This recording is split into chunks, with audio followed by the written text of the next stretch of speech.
again, thank you very much for being here, and I'd like to introduce our speaker today, Lisa Minwell from eSilicon. Thank you. Yes, I'll put it on my chin. So I'm with eSilicon. eSilicon is a chip company. Thank you. A chip company, and we build large, complex chips, usually communication chips. And I'm going to give you an example today of a chip that we built in 28 nanometer that was actually for a gambling machine called Pachinko. And I'm going to use that to walk through some unique tools also that we have made available to our customers online. So being a chip company, one thing that we have noticed is that there are various different types of customers.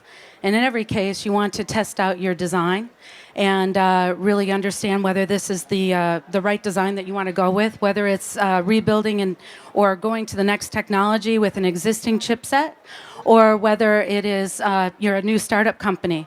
And sometimes you don't have the ability to have access to generate an MPW or work with a foundry. And so we've made tools together online for you to be able to make that easy for you. The other thing is in selection of your IP and also which technology and understanding that. And we have some databases that we have in-house, basically, that enable us to sort of analyze and look through that sort of roulette wheel, if you will, of the various different technologies, FinFET, SOI, threshold implants, different IP providers, et cetera. And then building a prototype and actually having something that works right the first time. And finally, having manufacturing with high yields and being able to track that manufacturing. So eSilicon takes you through implementation, optimization, and realization.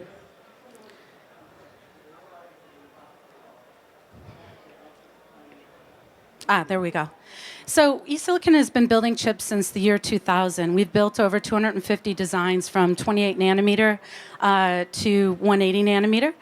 And early on, we had the idea, the E in eSilicon was for making things available online. Or having eTools, if you will. And so we had a whip tracking tool called eSilicon Access at that time. And that tool was available in 2001. And now we've come along and found that this was very beneficial for our customers. And we've sort of given it a little bit of a facelift. Our customers can actually use this tool on their cell phone and track their whip. And then we added some other tools as well. So online quoting, this could be for MPWs or for GDS2. And then IP exploration as well. So eSilicon actually has an IP team. And we have around 200, 250 employees concentrating on IP. We're on ChipEstimate. We also participate in TSMC IP 9000 programs, et cetera. And now we're making that IP available to our customers to be able to explore in a tool right now that's called IP Marketplace. But that tool will be IP Navigator in the next couple of weeks. The idea here is that we take these tools and we enable our customers to be able to take the same design and be able to remap it from one technology to another. And that's kind of the idea of design virtualization, if you will. Okay, this is the problem of being an old lady. Hot flash time, I apologize. So here's the chip example. This is a Pachinko chip. It had 55 million gates and 152 megabits of memory on board. So this is an excellent example to be able to use to sort of walk through all of these eTools.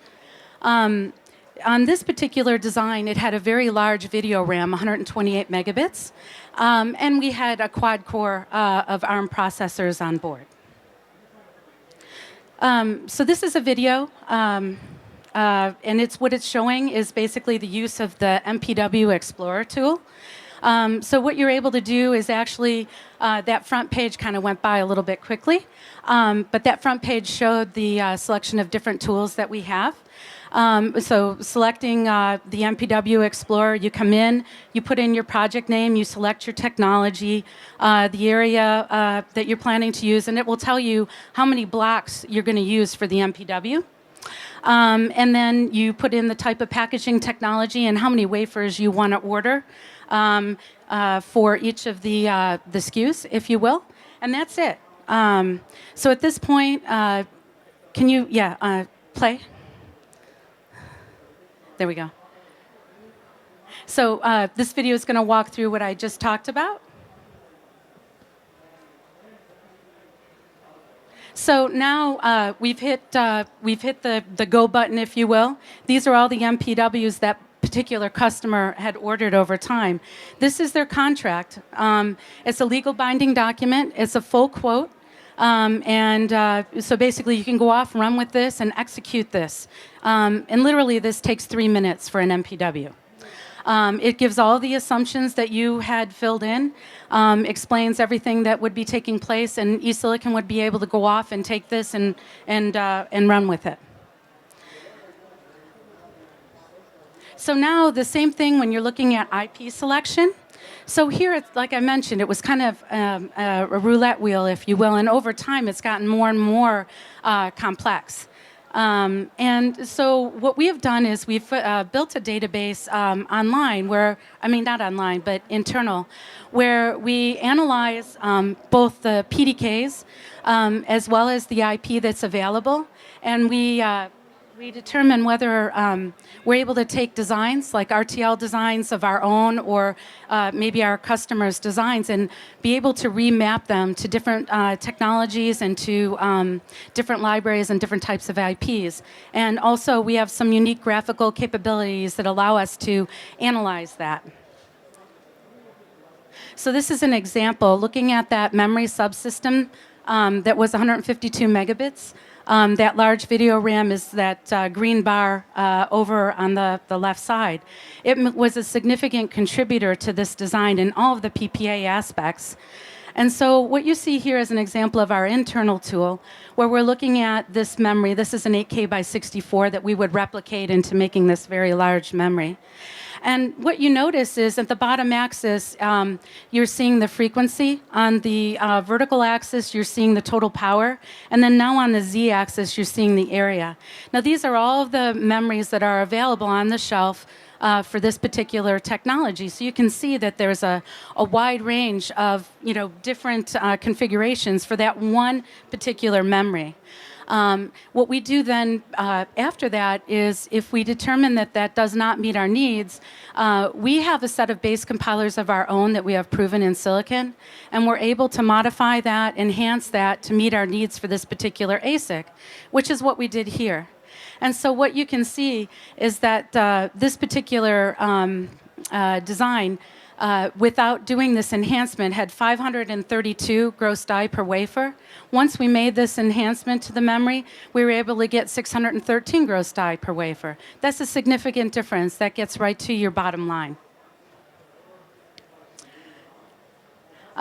This tool here is a new tool that we're introducing with the STAR products. This is available online, and what you're able to do is download an audit script, and that audit script will look at your RTL. It will say whether or not it's something that we think is clean, that we can potentially use and take a look at for optimization. And then if you want to move forward, it's like a pay-per performance. We'll analyze your RTL, and we'll be able to even provide you that RTL back after optimization. And if we are able to, provide the optimization that is desirable, then this is a service that you would pay us. This is the STAR tracker. This is what it looks like to track your WIP. It's also available on your mobile phone. And you can check your manufacturing WIP, assembly, test, all through the back end. And it's very attractive, very easy to use, and it's a tool that we've had for quite some time. So eSilicon is a chip company. We build very large, complex chips. We have online tools available. We believe in being very transparent. We preload all of our PPA for any of the IP that we have built, and that's made available to you online. You're able to download it. You're able to look at it. You're able to get silicon reports, et cetera. And we try to make chip building easy and take the gambling out of building your chip. And we're over at the ARM if you want to come and visit us, just behind you, and we can give you a demo. Thank you.